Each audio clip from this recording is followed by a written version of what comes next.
Alam nyo, meron akong mga pinupuntaan na businesses, no? After nun, meron akong pakasunod. Doc, gawin natin to. Doc, gawin natin to.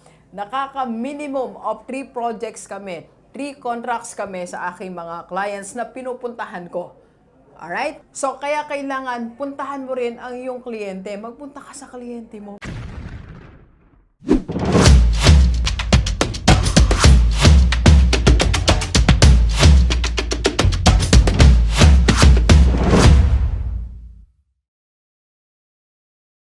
Alright, pag-usapan natin, 5 benefits ng business travel. Let's go! Let's go! Sino sa atin po, negosyante, na ayaw mag-travel? Meron Kapampangan po ako, meron Meron po, no? Alam nyo, sa akin din po, personal, ayaw ko din talaga nagtra-travel before. So, kasi napaka-discomfort when you travel, di ba? Lumalabas tayo sa comfort zone natin. So, we don't want to be disturbed. We don't want to be distracted sa daily routine natin. Kaya ayaw natin mag-travel. Pero, as a business owner, baguhin natin yan. Dapat, we are always excited na magtra-travel tayo. Okay?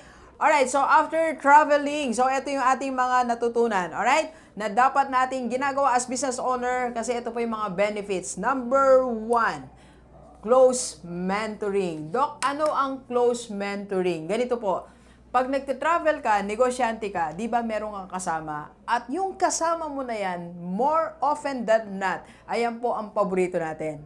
Okay? Alam nyo, may mga paborito kasi tayo Tama po, no?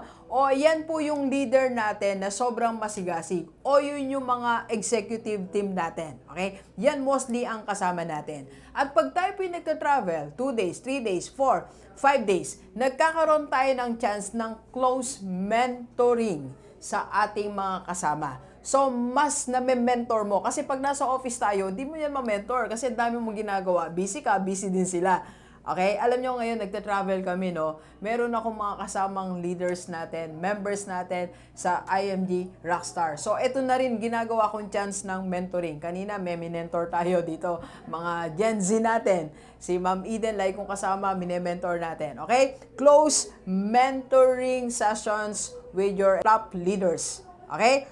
So, second po, more engagement to your clients. Pag nag-business travel ka, nag-travel ka, ang taas po ng engagement level mo sa client na yon. At yung client mo na yan, sigurado po tayo, hindi lang isang project, hindi lang isang services ang mako-close mo dyan. More. Okay? Alam nyo, meron akong mga pinupuntaan na businesses, no? After nun, meron akong pakasunod. Doc, gawin natin to. Doc, gawin natin to. Nakaka-minimum of 3 projects kami. 3 contracts kami sa aking mga clients na pinupuntahan ko. Alright? So, kaya kailangan puntahan mo rin ang iyong kliyente. Magpunta ka sa kliyente mo. Magbiyahe po tayo. Let's spend 1 or 2 days for our clients. Kaya hindi nag-grow yung relationship yung engagement natin. Okay? And number 4, alam nyo, pag nag-travel ka, whether umattend ka ng seminar or nagpunta ka sa client mo, pag-uwi mo, lagi mong maiisip na, eto ang gagawin ko sa negosyo ko. Alam mo, nasa Bulacan tayo kahapon. So, nasa Simon's Agri-Tourism Park tayo. Please visit their page and magpunta rin kayo doon for team building, relaxation, or gusto mong mag-unwind, perfect place for you. Okay?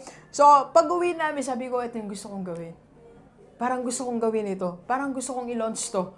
Kasi ang dami nating nakikita na bago, na-stimulate yung brain natin. Okay? So, you travel para noon, lagi kang may gagawing bago sa negosyo mo. Okay? And number 4. Pero bago yan, magkape muna tayo. Kape po.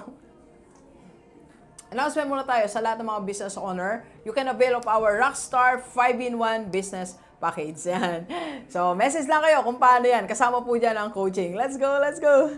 Okay, number 4, discipline. You can discipline yourself. Pag nagta-travel ka, nadidisiplina mo ang sarili mo as a business person. Kasi dun sa travel mo na yon, kailangan nagagawa mo pa rin yung routine mo. You wake up earlier, di ba? Nadidisiplina mo ang sarili mo to execute your routine.